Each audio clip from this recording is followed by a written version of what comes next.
Do I press record and now it's going? I guess it's recording. Is it? Do you think it's recording? I think it might be recording. Wow. I'm so used to not seeing your face that, this is hard for me. Really hard for me. I bet that's not the only thing that's hard for you right now. Roll that intro. I don't know if we'll be rolling it at all. So let's just crack on. I don't think we can. Sorry, everyone. This one's a bit of a mess. But we're trying something new. Hey, you asked for it. We're delivering. We're trying to deliver. Let's do this thing. Hi, my name's Jonny. And my name's Chris. Two totally average people on camera and bass players, and we're here to talk all about that bass. As well as answering your questions at home, each week we take a look at the latest news, maybe break down some tones, all to give you the lowdown on the low end. Chris, what on earth is going on here? I have no idea, Jonny. I have absolutely no idea. This is uncharted territory for In the Pocket, but it feels good. It feels kind of natural. I know. I like it. It's quite nice. I'm enjoying. I hate to break it to the listeners, but we can kind of see each other when we do the episodes anyway, because we're on FaceTime to each other on our phones. But this is a bit of a dry run of doing the podcast with video. Oh, yeah. Yeah, sorry. We should have explained for people that are just listening. Oh, yeah. We are talking about... this is our first video episode. And I say episode because we're going to do a slightly shorter one this time, just so we can kind of iron out the kinks, if you like, and test the waters, really. See what you guys think. And, see how we can make it as streamlined and as good as possible. You guys have been asking for a video, so... Let's give it a go. So sorry if this one's a bit shorter or a bit rough around the edges, but hey, who doesn't love two rugged guys talking about the low end, hey? Absolutely. And listen, we're trying at the end of the day. Nobody here pays for this. This is a free service. It's like the BBC, but we don't come knocking at the door if you don't give us like £10 a month. Or is it 14? I don't know, actually. I don't pay for one, so I don't know. No, I don't use one. It's not even connected. Not that I use it and... Please, don't come after me. Whatever. I live with my mum and dad, spoiler, so they pay for it. I'm pieing it off on them. It's all good. They can probably hear you in the background. Yeah, they probably can. Right, Jonny, how has your bass playing week been this week? My bass playing week's been pretty good. It's been pretty quiet, I think. I got a few new bits of gear here and there. I got a Proco Rat, which I've wanted for a long time. It's on a pedal board tucked away at the minute. So that's been lots of fun. Like, if you can... Those pedals are weird. If you can... Obviously, they're notorious for sucking all the low end out, but if you can get them like in a good context, they sound really cool. There's a rat in the quad cortex. That sounds really weird to say out loud. It's called the... what's it called? It's not called the rodent. It's called something else that makes you think, is that a rat? The Mickey. Yeah, exactly. It's the Mickey Mouse drive. The Mickey Mouse. But it's the Master Splinter drive, if you will. But that is really good. There's no blend or anything like that. It's really boisterous. I was messing with... sort of splitting the frequencies, and then it's like the rat is on for all the high-end stuff, and then there's like a clean DI at the bottom, and it sounds really cool. I need to mess around with it more, but the rat's really cool. Eva Gardner, Pink's bass player, has one pedal on her pedal board, and it is the Turbo Rat. Really? Which I don't know the difference. Wow. It's just the rat, but it's like a Teenage Mutant Ninja Turtle. It's nice. Cup of ooze is on its way. It's like Master Splinter in pedal format. Very good. Are you exploiting the fact that we have video available today? Yes, I bloody am. Explain what this is for the people who are listening. I got a new bass. It's a Yamaha BB424, and it's pretty cool. That's all I'll say. Okay. Am I right in saying you bought one that was broken? Yes, I bought one that was broken, and it broke my heart. It was knackered, absolutely knackered. So I returned it. I got a refund from the shop on Reverb. I was gutted because I bought 5-string. I was like, hey, I'm going to get back into 5 strings. Not happening. But enough about me. How was your bass-related week? Absolutely brilliant. I have touched the bass twice for the last week and a bit. And you know what? It's been really nice. I've been doing wedding season for the last sort of 2 or 3 months. It's been really busy. I love a covers gig. I really do like a covers gig. But the last sort of 3 I did about 2 weeks ago, I was just getting bored of it. Like, I'm not ashamed to admit that. I know I am very grateful that I get to do this for a job, but you can still have your dream job and have bad days at work. That's what I think, at least. Yeah. So, so I was doing that and just getting a bit sick of it. So the fact that there's been a bit of a break has been really nice. I got my Godam back from the repair shop finally. Turned out one of the cables had essentially come loose of the solder. So when my thumb was being put on the neck pickup, the volume's cutting out. So that's been done. Pickups have been raised to like a nice place now. It's never sounded better. It sounds so good. I've lowered the action a tiny bit. Plays really good. I got a new bass cab. I've got a nice little Ampeg 210. You can see that on my Instagram. Very happy with it. Very different sounding to the Laney 410. More than I thought. The Laney is way more scooped. It's almost like the Laney has like nothing from like 300 up to like 1K. I might be wrong there, but it seems really big and scooped with loads of treble at the top. Yeah. Whereas the Ampeg, still 10-inch speakers, just loads of mid-range. Like, I was messing around with the 500 hertz knob on it's a slider on my dark glass head, and it's great. I was really enjoying kind of turning it up, making the most of the flat wound strings, like getting like way too honky. But it was good. I quite like it. And what else have I done bass related? I went to a Metallica live stream. Metallica has a bass player. So there go, it is bass related. Same thing, man. Yeah, nice. And you could hear him. I know historically you can't hear the bass on Metallica albums, but you can hear Robert Trujillo live, I'm telling you that. And yeah, that was pretty good. It was like a 2-night thing. First night, actually walked out of the cinema 10 minutes into the live stream. Oh, snap.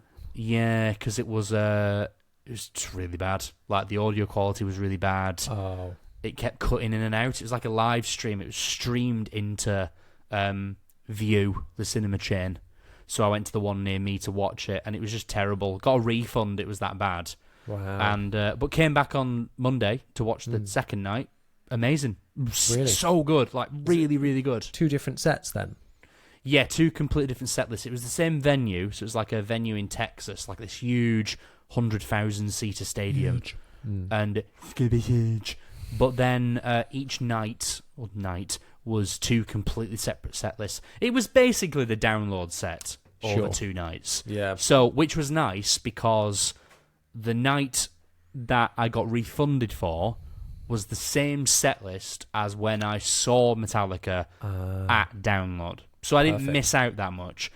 But then the night 2 was the night I wasn't at download, where they played like Enter Sandman and One and stuff like that, and For Whom the Bell Tolls.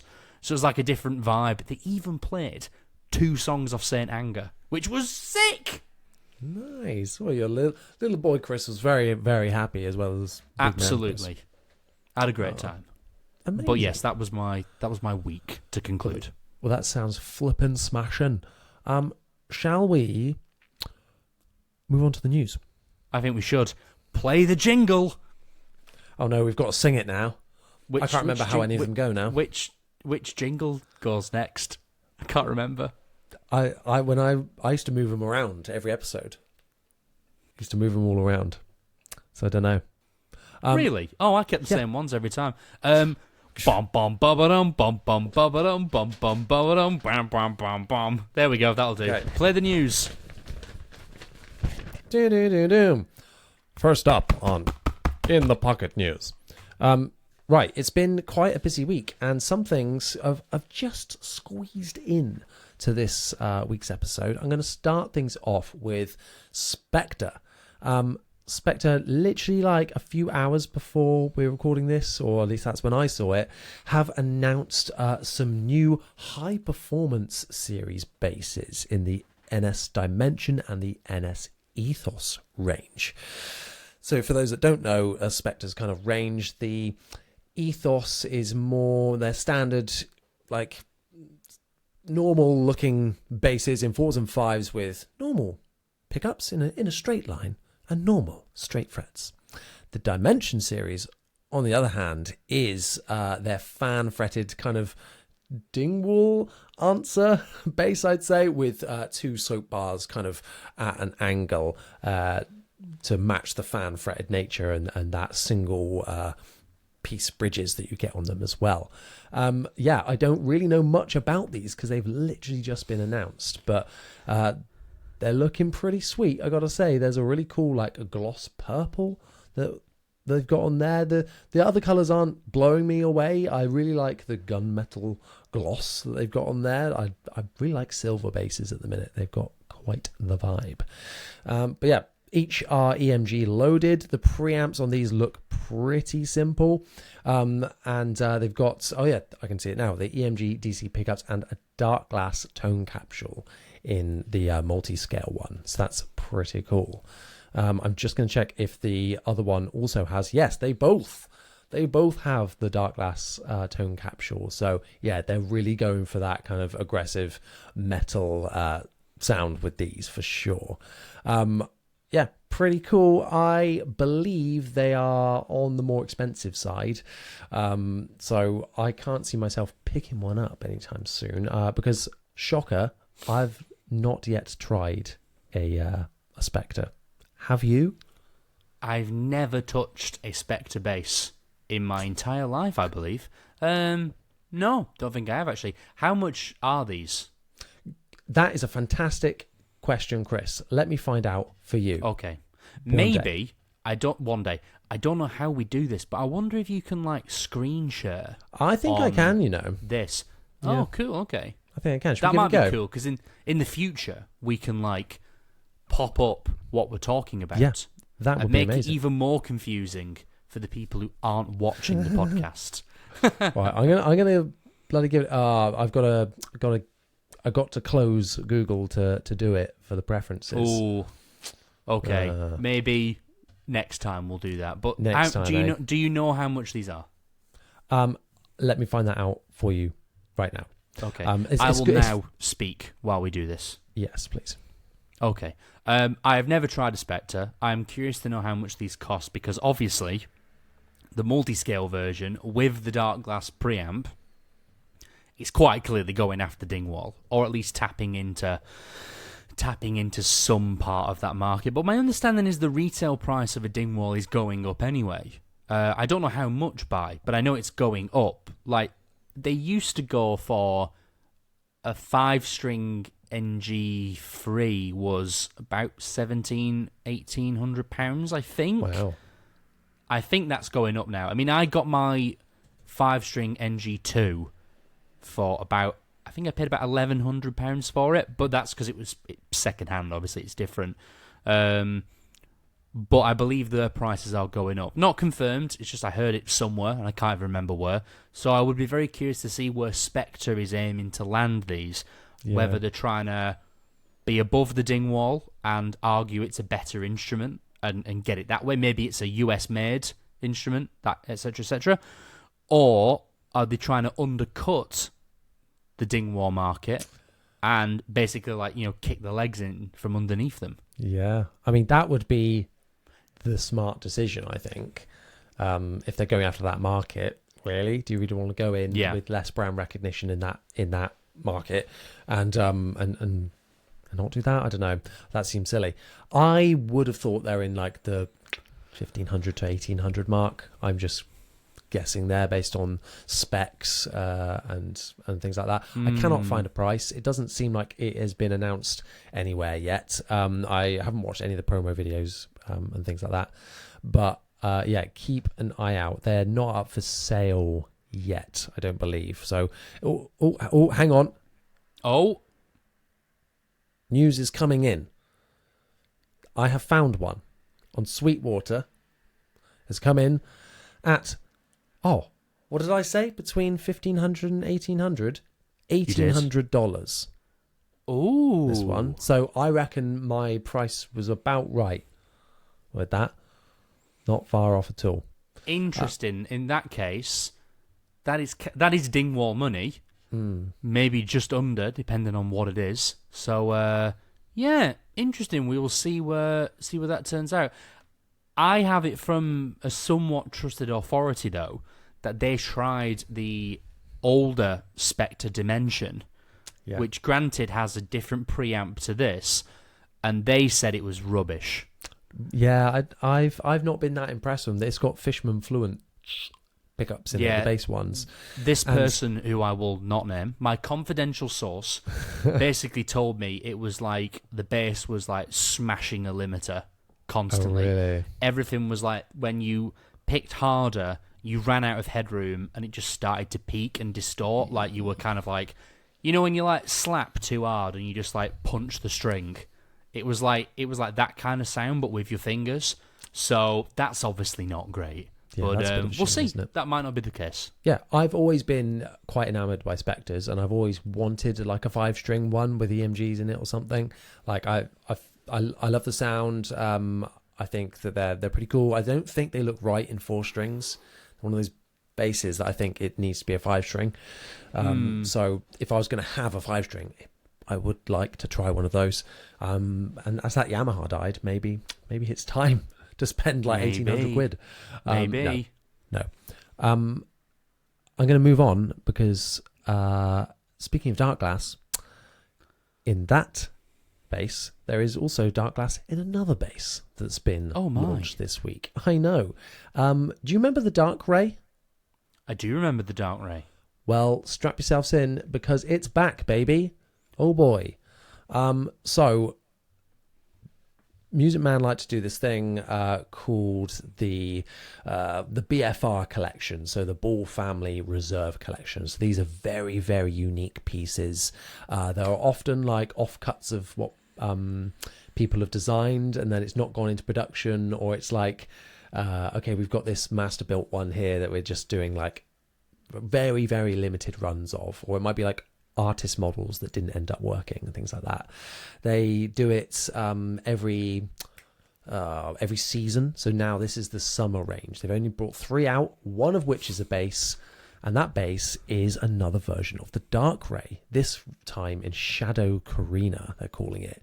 So if you wanted a Dark Ray but you weren't keen on the finishes, this might be your chance to get one. It's essentially the same bass, but with a Carina body this time. So it's like an all-natural Stingray with matte black hardware and everything else. And yeah, it's just a really, really incredible looking wood grain natural Stingray with everything else just so aggressive about it. Have you had a look at this one, Chris? I have, and it looks very nice. I liked the look of the original Dark Ray as well. I thought it was really cool. Yeah. I didn't necessarily like the idea of the onboard distortion, though, because for me, it was like you are removing the opportunity of like capturing like a DI and that sound, or you're kind of, because it's baked in because it's coming straight from the source material. I mean, live maybe that would be cool because you could just turn it on and that would be fine. But no one would let me record with that bass if I had that, because they'd be like, I can't use it. Yeah, and how are you turning it on? You know, well, I hope there's a pause so I can push the button. You know. Well, I mean, I'm used to like obviously starting off as a guitarist. You get pretty used to kind of like flicking between pickups while you're playing. So, you know, in between a strum, quickly like catching the net pickup and then going back down again. So, I mean, it would be fine, but it's not going to be as easy as turning on and off a pedal with your foot. Yeah, it's not ideal for me. That's what gives me the ick about it a little bit. I'm like, that removes my enjoyment of pedals and how I use them. But anyway, this one is $3,099. So yeah, not cheap. These are very limited run. Oh yeah, we'll get 2 things. Yeah, we'll get one each. Dark Glass and famous fans of the show, Dark Glass, please hit us up with one of those. Speak nicely to Music Man. let's stay in the realm of like heavy music now and look at solar guitars. Solar. They have just brought out 3 new basses. Now, I actually, this might be very naive of me, I've never checked out their basses. I was aware of their guitars, but never really considered their basses at all. And so I'm just having a look on their website and yeah, okay, I hear you, Solar. These are looking pretty cool. Obviously very metal orientated, so I'm not getting one, like they're not my vibe totally, but I can appreciate, and yeah, I think they're nice for what they are. There's one in particular I would like to talk about, but first let's have a look at these new ones. We've got the AB1 4 ROP. Oh no, we're doing an Ibanez here, and an AB1, sorry, 0.5 B. Oh, come OP. on. We're doing decimals now. 0.2. Oh, there's a left-handed version as well, which is great. Oh, that's nice. Interestingly, oh no, they are slightly different. Gosh, why did they do this? The left-handed version is $800. The 4-string is $1,300, and the 5-string is $1,400. I don't know what's different about that left-handed. Maybe they're like, you guys need a break. It's okay. I mean, I hope that's the reason. I genuinely hope there's no change. And it's just, it was left-handed, and someone went, yeah, come on, let's give these guys a break, because they get literally nothing as a left-handed player. Fair enough. Yeah, these come with EMGs built in, and the matching preamp for that as well. So spec-wise, you're not looking at anything like crazy here. But yeah, for someone, this is going to be like, yeah, that's exactly what I'm after. I absolutely love the aesthetic. Perfect. I am just going to have a look at the left-handed one just to make sure I haven't misspec'd it at all, or because it must be, that's quite a lot cheaper, so it must be simpler in a way. Pickups, yes, okay, they're not EMGs in the left-handed one. It is a more affordable bass on this one, so it's got their own soap bar pickups in it, so slightly different sounds you'll get out of these, and only available in the kind of all matte black finish. So yeah, some good news for left-handed, but maybe not. I don't know if that's a previous version they do. However, I have just noticed one that's black with like a roasted maple neck, which looks bloody nice. Looks so good. If you want to check it out, it's the AB2.5B OP. Perfect. What are they doing with these things, man? Honestly, why can't you just call it like the Solar bass? Done. I know. I miss them having like names now. Yeah. Everything's like a serial number. It's code for something. Like, oh, just call it like the angry one and the really angry one. But yeah, I like Solar. I like Solar guitars. I think the basses are really cool. Yeah. I think they're all the basses are 35-inch scale instead of 34. Oh, that's good. Because I was considering for quite a while buying a 5-string. Before I'd considered like going down the Dingwall route. I had looked at them, and I think the reason why I decided not to in the end was I thought, if I end up playing this in a non-heavy music scenario, it's going to look a bit too heavy music. Yeah. Whereas hilariously, the Dingwall, despite it being a Dingwall, doesn't really look that metal, I don't think. Like, it's black with a maple neck, and it just looks like, from a distance, just like a black bass. Yours is quite subtle, I think. And well, that's why I was really happy I could find the black one, because it's like, I can rock a wedding with the Dingwall, and no one's going to go, oh my god, what has that man got there? There's a luminous green bass guitar. Exactly. Yeah. As much as I would like one of those like swirl designs they did, or one of the really crazy Z3 custom shops, can't really afford that, and also, like, it's fine. A black bass in my line of work is usually a pretty good idea. We can't hear you, and we don't want to see you either. Absolutely. So you stay in the back. Stand behind the drummer. Let's move on to the final bit of news, and I would argue probably the biggest bit of news in terms of like shaking the internet. And that is the brand new signature Jaguar bass from Mike Kerr from Fender.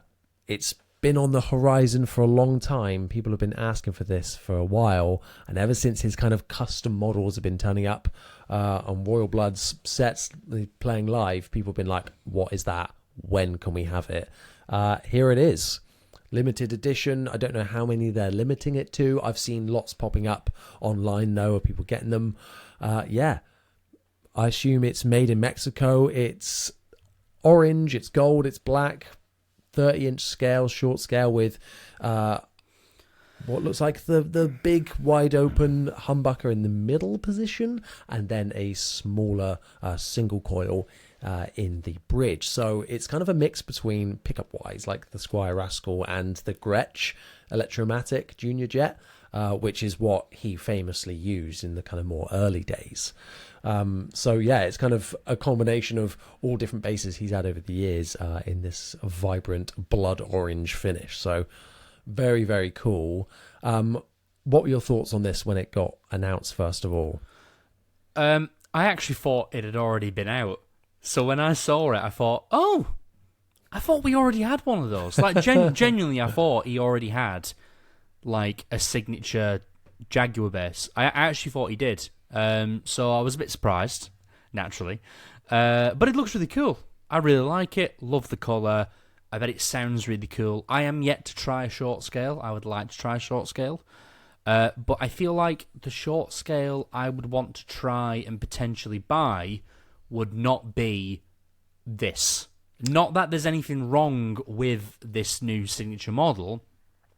I just think if I was going to buy a short scale, I'd be going for like the Mustang with like the flat wound strings on it, or the tape wounds or something like that. You know, really picky, kind of like chunky, like warm bass sound. Not like a Royal Blood thing, which is like a really gnarly guitar tone with a bass alongside it. But yes, it looks really cool. I won't be buying one. Kind of want one though still. It does look cool. It's very cool, yeah. Rock a wedding with that, absolutely. Hell yeah. It's about, it is made in Mexico, and like we kind of had in the other more recent artist models, it's one of the Mexican-made basses, which is over £1,500. So it's £1,549 on Fender's website at the moment. It's a fur wallop for Mexico, yes. That's a fur wallop. Yeah, for sure. I think I really like everything about this. I have listened to a few demos online, and I'll be honest, I'm not that impressed. Like, oh really? Yeah. Well, thing is, I bet that sounds fantastic in the context of Royal Blood and Mike Kerr's setup, and what that bass is built to do. You know, like it's built to be in that band and be perfect for him. So unless you're doing that, is it going to be that good? And from what I've heard of like people just like flicking away on it and playing, I'm like, oh, this doesn't sound very good. It's only until then you whack on the distortion, you bi-amp it, and that it sounds like incredible. I'm hesitant to like give it my seal of a blessing, like, yes, this is great, because it's a weird one in sound, and the pickups are strange, but it does, you know, if he was going to release one, this is it, you know. It's going to be that, and this will sell. People will be like, yes, I want it. Anyone that's wanting to replicate that kind of sound is perfect for that, of course.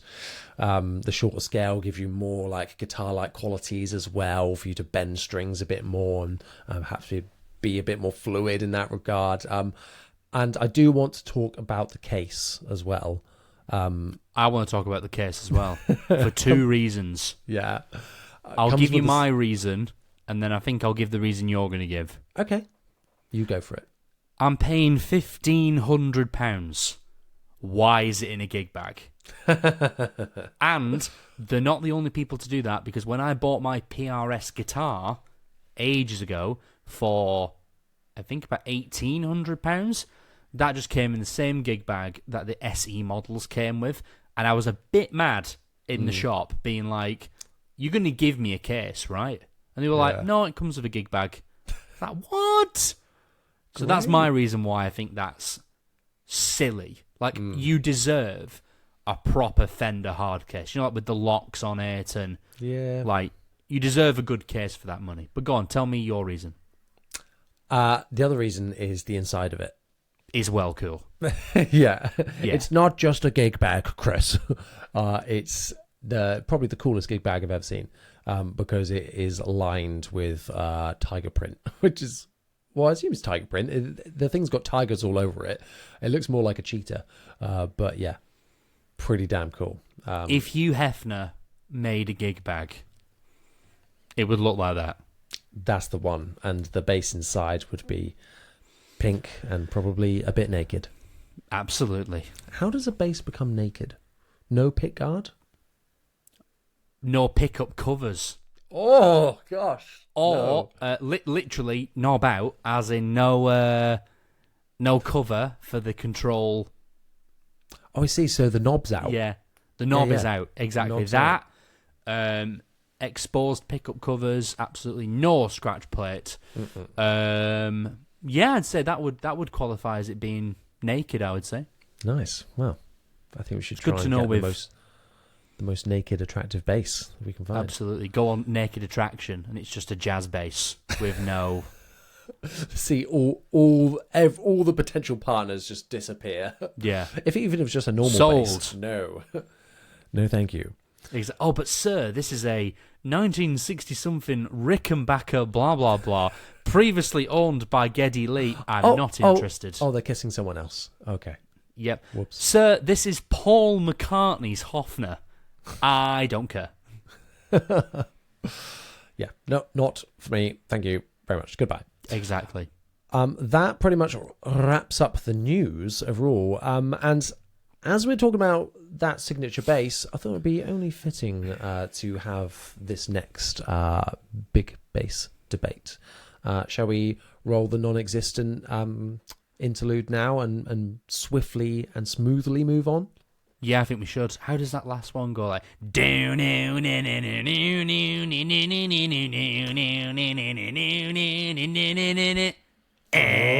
well, fun fact, that was played on a Gretsch Electromatic bass, which Mike also had. And you can tell. Absolutely. Yeah. Yes, yeah, exactly. That gives me a good starting point, actually, because, well, do you want to read the question? I would love to actually read the question, but for those of you watching at home, my phone has died. The reason my phone has died is before me and Jonny sat down to record this episode, we spent an hour messing around trying to get my camera to work, and it didn't. So that's why we're doing this on a webcam. I still think it looks pretty good. However, we sat on FaceTime for a good hour trying to work it out, and it's just killed my phone. So I can't read the actual question, but I remember the question itself. So the topic of this week's Big Bass Debate is essentially thoughts on Signature Series basses. Would you like to go first, Jonny? Because my answer is, as usual, fairly short and to the point. Just like you, my friend. Yep, that's alarmingly accurate. My point that I was going to go on to straight from that segment is about that Gretsch. So let's imagine Mike Kerr in this situation. He's been well known for using that bass. It's a super affordable bass, and fans absolutely loved that. Like, they went wild because they're like, oh my God, he's using this bass, which is super cheap. I can replicate his sound next, not quite, but like, I can be him, but like not a lot of money, and this is great. Oh, amazing.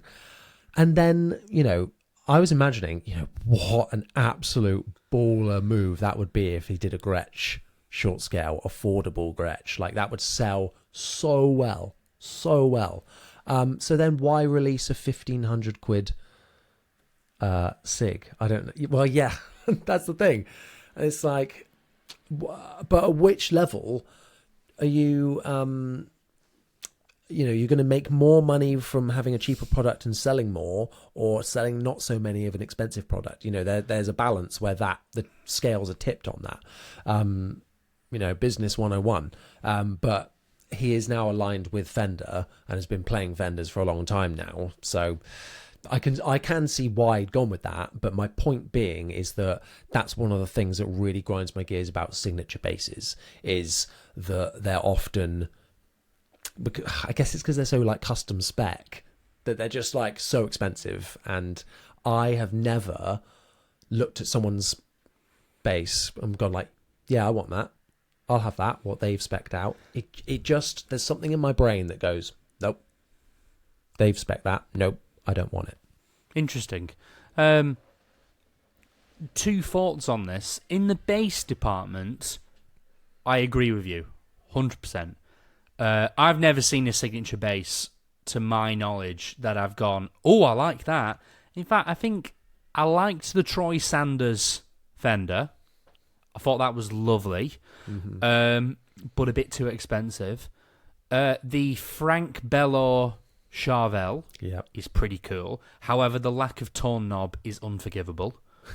In my opinion, unforgivable. Obviously, for good old Frank, it's fine for him, because who's messing with the tone pot when you're in Anthrax? It's irrelevant. Yeah. But yeah, with basses, there's a lot of, I've never really been that bothered by any of the signature models. The Nate Mendel P bass, the Foo Fighters one, that's pretty cool. But at the end of the day, that's a P bass with a quarter pounder in it, and that's it. And a high mass bridge. So it's not really a massive overhaul. Like the mono neon jazz bass, I'm not keen personally, because that is super burrowed down into the niche of mono neon. However, there are a lot more examples I can think of in guitar land where it's a signature model, but it's been done really well to the point where you don't have to be a fan of that artist and enjoy the guitar. So, for example, like the main ones that jump out at me is all of the Slash models, like the Slash Les Pauls. Most of them don't have any paraphernalia attached to Slash on them. They might have a truss rod cover that you can take off, and that's it. In the shape of a top hat. Exactly, yeah. The Mark Tremonti from Alter Bridge, he was the second ever signature PRS artist ever. Wow. And his Tremonti model has been going for ages and ages and ages. There is no affiliation with him on the front of the guitar, I believe. I think there might be his name on the back as like the model number, or the model name and number. And then again, there's a truss rod cover, up by the headstock that you can just unscrew if you're not that bothered. And then the last one, more recently, is John Mayer's PRS, the Silver Sky. That has very little affiliation to John Mayer visually. Obviously, you see it and go, oh yeah, that's the John Mayer signature guitar, blah, blah, blah, blah, blah. But when you actually but if you're not like a fan of John Mayer, it doesn't matter. Yeah. So I feel like the guitar world is doing it a little bit better in that example, in terms of essentially more money. I completely forgot. Jim Root from Slipknot, his whole Telecaster and Jazzmaster series. Again, you see people who aren't even in metal bands playing those guitars because they've been designed, I think, in a really business. I can't speak today. They've been designed in a really business savvy way where we've eliminated the need for you to be a fan of that artist and enjoy the bass. Like Mike Kerr, for example, has plastered the Royal Blood logo all over the bass. It's on the back. You can tell it's got an association with Mike Kerr and Royal Blood, meaning you run the risk of, if you don't like Royal Blood, or you think Mike Kerr's a bit of a dick, which I feel like a lot of people do at the moment when they did that Radio 1 Biggs Weekender, and they just flipped everyone off and they were gobbing off and stuff. If you're not a fan of that artist, it runs the risk of you just not bothering buying it, because it's almost like a kind of, well, that's not my football team, so I'm not going to buy the shirts. Yeah. That's how it feels to me. So, yeah, overall, signature basses, not really that bothered. And I think if, obviously in the future, best case, if I was ever approached to do a signature model, I think there would be very little association with me on the product. Like, I would do, it'd be to my specs, and then maybe, I don't know, underneath the control cavity might be my signature or something. Because that's where all the knobs are. Exactly, that's where I live. Surrounded by knobs. But I would rather do that. And also, I actually think that would sell more, because it means you can just sit down and go, oh, this is a really nice bass. I don't listen to this guy's music. Yeah. It doesn't interest me. But the bass is cool, so I'm going to get it. Yeah. And, like, even if something is quite inconspicuous and not, like, outlandish and too, like, this is our signature model, you know, when you look at it, for me, I don't know what it is. I just get this feeling like it's not going to gel with me. Or it's not like... I don't know what it is. Like, I feel like I'm cheating. You know, this is someone else's partner here that I'm playing with. And yeah, I have this weird ownership thing about guitars where it's got to feel right to me, and like I've got to really enjoy playing it. And I just thought of an example of a bass signature model as well that is quite popular. The Jack Cassidy. Oh yeah, Epiphone. You know, but that's what I mean. That's a really iconic model. I don't know what Jack Cassidy looks like. I just know there's the Jack Cassidy. Well, then you've also got the Justin Mendel Johnson. Yes. Yeah. I mean, to be fair, the Lee Sklar Dingwall and the Lee Sklar Warwick don't have any association to him. They just look like extra production models by that company. But that's clearly in the Dingwall, for example. That's I don't know what it's based on. Is it a Z3? No. Is it an Afterburner?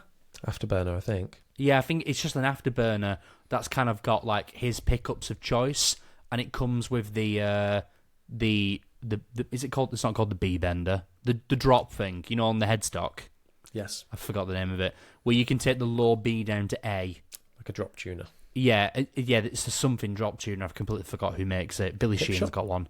Hipshot, there we go. He talks about using that a lot because there were loads of examples where, like, they'd be playing and then all of a sudden it'd be like, kind of need like a low B flat here or a low A, for example, for film music. And you go, yeah, no problem. Click, and then it's open low A, which is kind of down in the lower range of a piano as well. So it works for him. Yeah. It's easier live. But, yeah, but again, it's not like got his face on the front of it or anything silly like that. That's what I mean. It's like the mono neon, to mention it again, the mono neon one doesn't work for me at all because it's quite clearly designed after him because it's got that bright yellow and pink aesthetic. It's really brash. And I'm like, it's like walking around in like a full Manchester United kit. It's like, I know who your football team is. It's fairly obvious. I kind of feel... I think that can be the case with some more subtle models as well, though, like the Mark Hoppus jazz bass. Like that, I suppose that's only the case if you know. Like if you know, you know. Like that's a Mark Hoppus jazz bass. Like, is that you know, have some originality of yourself. You know, like really. That is my inside voice I get if I pick up a signature bass. I'm like, oh, people are probably thinking like, really, you're just gonna play someone else's bass. Or you're like a really hardcore Blink-182 super fan. Yeah. And if you're not, people might go, oh, I can't believe he doesn't know how to play Damn It, or something like that. Or, you know, like that kind of thing. It's like, oh, you must really like Blink-182. It's like, well, I think they're all right. It's a good bass. Shut up.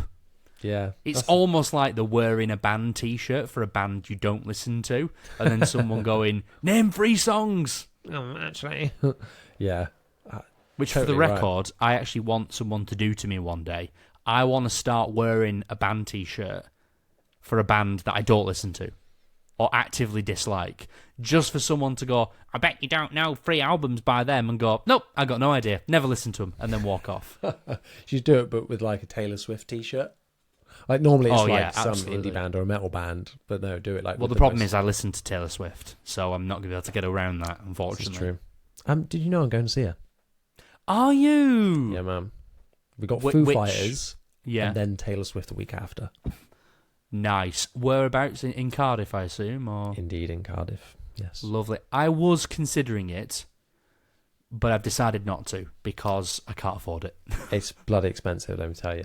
When they got the tickets, and I was like, "Oh, cool!" They told me how much. I was like, "Oh, so cool." What? Am I right in saying it was about £200? Just under, yeah.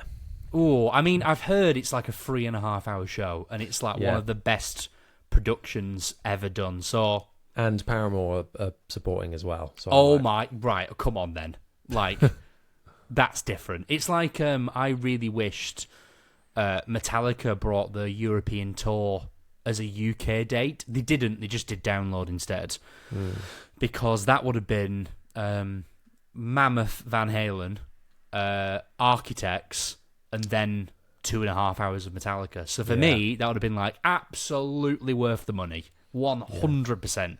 But no, instead I got Download, which was still great. But if someone said to me, "Do you want to do one day of Download, or do you want the Metallica concert?" I probably would have still taken the Metallica concert, because I didn't get to see Architects because they didn't play the Friday, and I really like Architects. I'm actually, in 2 days from now, time of recording, going to try and buy Architects tickets for the tour they are doing early next year in Amsterdam.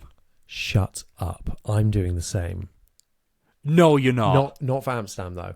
Oh, which one are you going for? I don't know. I literally saw the lineup and was like, ooh, we would. No, Johnny, I really would consider Amsterdam if I were you. It's not expensive. But the problem is we've been before, and Lily's been like 5 times. I went about 8 weeks ago, and if someone said, "Do you want to go next week?" I'd go. Of course you did. Yeah. Yeah. Well, I loved it. Yeah, it is awesome. Yeah, we had a great time. I literally just started the conversation about that yesterday and was like, could look at a European I'll be there. So live podcast at Architects in a hotel room where all the best things happen. Absolutely. Oh, Dawn, I actually really want you to now. Like, seriously. That'd be insane. Think about it. You got 2 days. This is true. Say to Lily, Chris is going. She'd be like, well, then we aren't. Pack my bag now. Yeah. You bring the rabbits, I'll bring the dog. Sorted. Perfect. Is there anything else you want to say about Signature basses? Not really. There's one more thing I want to say. I would love to see a resurgence of the affordable artist series like we did in Squire back in the day. Like, imagine if we were getting like Paranormal series quality Squires now, but with like Signature influence as well. I think that would be awesome. I miss the days when you used to get like, again, to mention Guitarland, you used to get like the Epiphone version, the Gibson version, and then like the custom shop version. Because Slash did this, like Epiphone / Les Paul was going to be one of the first guitars I ever bought. I ended up getting one further down from that, but it was only like 50 quid less. But you used to get like a 400 quid one, a 900 quid, maybe 1500 quid one, and then like a $4,000 bells and whistles. Yeah. And then now you just get a cheaper version of the middle one for a bit more money than... So you get instruments, but it's priced higher than where it used to be. I'd like to see a cheap one and then the like master built one. You know, like cut out that middle one. I want three. I want a Squire one. I want a top end Mexican one, but not for 1,500 quid. You should not be paying. Perfect. You should not be paying 1,500 quid for a Mexican instrument or a Chinese or Asian market built one. I think they really should be sat around the grand mark or just over. I think for me that's fair. And then they should go straight up at like $4,000 for kind of like the bells and whistles. And then what I want to do is I think they should almost punish the artist and be like, because a really good example of this is Matt Heafy from Trivium regularly tours with the Epiphone version of his signature model. Yeah. And I think that they should say to the bass player, if you really want this signature deal, Mr. Dibble, you must tour for 12 months with the Squier version of your instrument to prove it's a good enough standard for a working professional musician, and then you can gig with the $3,000 monster version. I think, that's my opinion. If someone said that to me, I'd be like, fair enough, I will happily do that. Because it also proves that the Squier version is definitely worth the money.